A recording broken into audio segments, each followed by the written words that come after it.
कृषि कानून पे बड़ी चर्चा हुई। ये कहा गया कि आंदोलन के बारे में बात करी, इन कानूनों में काला क्या है ये हमें नहीं बताया गया। मैं 2-3 बातें उसमें भी बताना चाहता हूं, काला क्या है।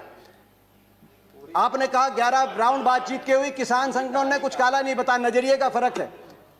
आप इसको बड़े व्यवसायी के प्रॉफिट मार्जिन के नजरिए से देखते हैं या आप इसको किसान के जीवन मरण जीविका के नजरिए से देखते हैं। कहा गया कि बिन मांगे दिया गया, और बिन मांगे बहुत से कानून दिए गए थे। बाल कानून बिन मांगे दिया गया था, दहेज कानून, ट्रिपल तलाक बिन मांगे, कई बार अच्छे कानून बिन मांगे भी दिए जाते हैं। फर्क है उनमें और इसमें फर्क है। उनमें जिस वर्ग के लिए दिया गया वो वर्ग संघर्ष और आंदोलन के रास्ते पे नहीं आया। बाल कानून लागू हुआ तो दिल्ली को बच्चों ने नहीं घेरा बाल कानून वापस लिया जाए। दहेज का कानून आया तो महिलाएं धरने पे नहीं बैठी कि हमें दहेज देना है। मगर यहां जिस वर्ग के लिए आपने दिया वो वर्ग आज आपके दरवाजे पे आया, दिल्ली के आसपास लाखों की तादाद में बैठा है। आपने कहा मंडियां, अनुराग जी ने कहा मंडियां खत्म नहीं हुई। सही बात है, मंडी, इसमें कोई प्रावधान नहीं मंडी समाप्त करने का। 2 मंडियां बन गई हैं, एक निजी मंडी जिसमें टैक्स नहीं लगेगा और एक सरकारी मंडी जिसमें टैक्स लगता है। 2 मंडी, एक देश एक विधान, एक देश एक संविधान, एक देश एक निशान, एक देश एक चुनाव, एक देश एक मार्केट। तो एक देश 2 मंडियां क्यों? किसान ही क्यों मिला आपको? एक मंडी। और ये जो टैक्स आप कह रहे टैक्स मुक्त कर दिया, टैक्स कौन देता है? खरीदार देता है इन मंडियों में टैक्स, किसान नहीं देता। पंजाब में 6.5%, हरियाणा में 4% और सरकार को देता है। और हरियाणा पंजाब का ग्रामीण इंफ्रास्ट्रक्चर अच्छा क्यों है? हर गांव में अच्छी सड़कें क्यों हैं? क्योंकि ये जो टैक्स जाता है ग्रामीण इंफ्रास्ट्रक्चर और इन मंडियों के और किसानों के विकास के लिए इस टैक्स का इस्तेमाल होता है। इसीलिए आज पंजाब हरियाणा सबसे आगे है। फिर बात आई कि एमएसपी खत्म। प्रधानमंत्री जी ने कहा एमएसपी थी, है और रहेगी। ठाकुर जी ने भी कहा कि कोई है किसमें दम जो बताए कि एमएसपी चली जाएगी। सही बात है, एमएसपी थी, है और रहेगी। मगर क्या एमएसपी सभी किसानों को मिलेगी और सभी फसलों पे मिलेगी? प्रश्न इस बात का उठता है। आप में दम है खड़े होकर आप कह दें कि एमएसपी मिलेगी हर किसान को देश में?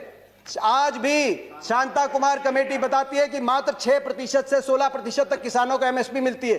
बाकी देश में बहुत से ऐसे प्रदेश है जहां पे एमएसपी नहीं मिलती। आपको चाहिए तो यह था जो पंजाब, हरियाणा, पश्चिमी उत्तर प्रदेश में एमएसपी मिलती है वही एमएसपी बिहार में मिले, जहां धान 800 रुपए, 1000 रुपए में जा रहा है, 1800 रुपए में हमारे यहां धान मिल रहा है। आपको चाहिए था कि इसको वहां पे लेके जाएं, मगर आप वहां के किसान को की परिस्थिति हमारे यहाँ की करने की बजाय हरियाणा पंजाब के किसान की परिस्थिति उस तरह की करने की तरफ लेके जाए। प्राइवेट की बात करी कि आप प्राइवेट का खिलाफत कर रहे हैं। प्राइवेट की खिलाफत नहीं कर रहे, प्राइवेट आए, मगर मंडी के अंदर आने से किसने रोका प्राइवेट को? प्राइवेट मंडी के अंदर आए और एमएसपी से ज्यादा में खरीदे।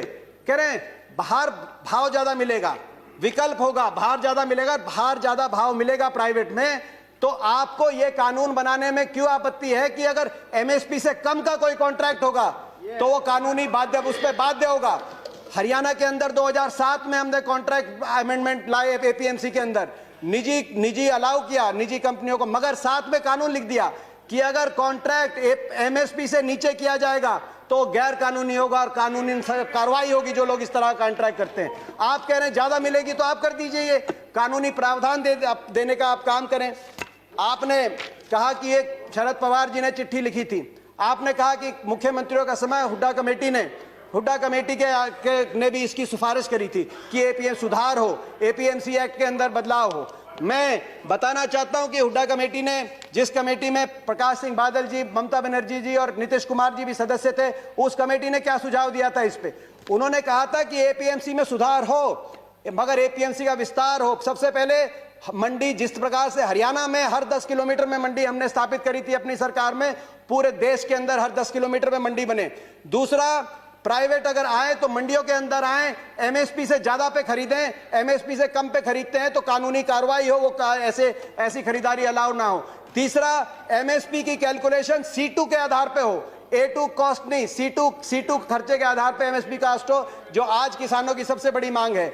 चौथा, एमएसपी जो चौथे उसमें कहा कि कर्जे का जो दर है वो no discussions please, no cross talk, no cross talk, no cross talk. किसी और की बात रिकॉर्ड पे नहीं जा रही है। दीपेंद्र जी कंटिन्यू। ये सिफारिश थी।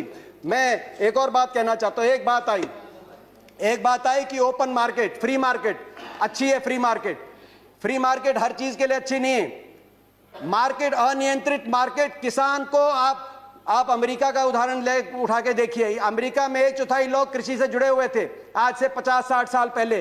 फ्री मार्केट लेके आए, आज मात्र 1% अमेरिका की जनसंख्या कृषि पे आधारित है। क्या एक कंसेप्ट आया फ्री मार्केट के बाद? गेट बिग और गेट आउट। छोटा किसान सरवाइव नहीं कर पाया बड़े बड़े धन्नाडों के आगे, बड़े बड़े कॉर्पोरेट प्लेयर्स के आगे। आज अमेरिका के अंदर 450 एकड़ की जोत वाला एवरेज किसान के पास। हिंदुस्तान की तो किसान की एवरेज जोत आज मात्र 1.7 एकड़ है। हमारी तो 50% आबादी कृषि क्षेत्र पर निमंत्रित है। ये कैसा मुकाबला करेंगे बड़े कॉर्पोरेट्स का? गेट बिग और गेट आउट, ये गेट आउट होंगे तो कहां जाएंगे? क्या हमारी अर्थव्यवस्था अमेरिका की तरह? मैं आखिर में दो अपनी बातें करते, अपनी बात कंक्लूड करना चाहता हूं। बिचौलियों की बात करी कि आपने बिचौलियों से मुक्त करा दिया, कमीशन एजेंट से मुक्त करा दिया। मैं पूछना चाहता हूं इस सदन से, ये जो बड़े बड़े धन्नाड आएंगे, बड़े कॉर्पोरेट हाउस आएंगे, टाटा, बिरला, अदानी, अंबानी, पूर्ति, ये किसकी श्रेणी में आएंगे? बिचौलिए नहीं तो ये क्या किसान की श्रेणी में आएंगे या उपभोक्ता की श्रेणी में आएंगे? ये सबसे ज्यादा अपने मुनाफे को कमाने के लिए बड़े बड़े लोग आएंगे। तो बिचौलियों की आप जो बात कर रहे हैं, आखिर में मैं अपनी बात कंक्लूड करते हुए, प्रधानमंत्री जी ने एक और बात की कि इस आंदोलन में कुछ पवित्र लोग हैं और कुछ अपवित्र लोग हैं। प्रधानमंत्री जी की बात हम मान लेते हैं, कम से कम आप पवित्र लोगों की बात मान लीजिए। आंदोलन में जो पवित्र लोग हैं, अगर आंदोलनकारी पवित्र हैं, पवित्र भावना से अपने हक के लिए बैठे हैं, आप उनकी बात मान लीजिए और इसकी शुरुआत आप दो कदम उठा के उसकी शुरुआत करिए। आप तुरंत, मैं मांग करता हूं, बातचीत के दरवाजे, क्योंकि आप भागे थे 11वें राउंड में बातचीत से, 12वीं बातचीत के दरवाजे खोलें। आपकी प्रजा है, अपनी प्रजा की बात मानने से आप छोटे नहीं होंगे, अपनी प्रजा की बात मानने से आपकी हार नहीं होगी। बातचीत के दरवाजे खोलते हुए, और दूसरा, जो 200 लोगों ने, 200 से ज्यादा किसानों ने अपनी जान कुर्बान करी है, उनके परिवारों के लिए आपके लिए सहानुभूति का एक शब्द नहीं निकला। कम से कम उनके परिवारों की मदद के लिए एक पैकेज की घोषणा करके विश्वास बनेगा।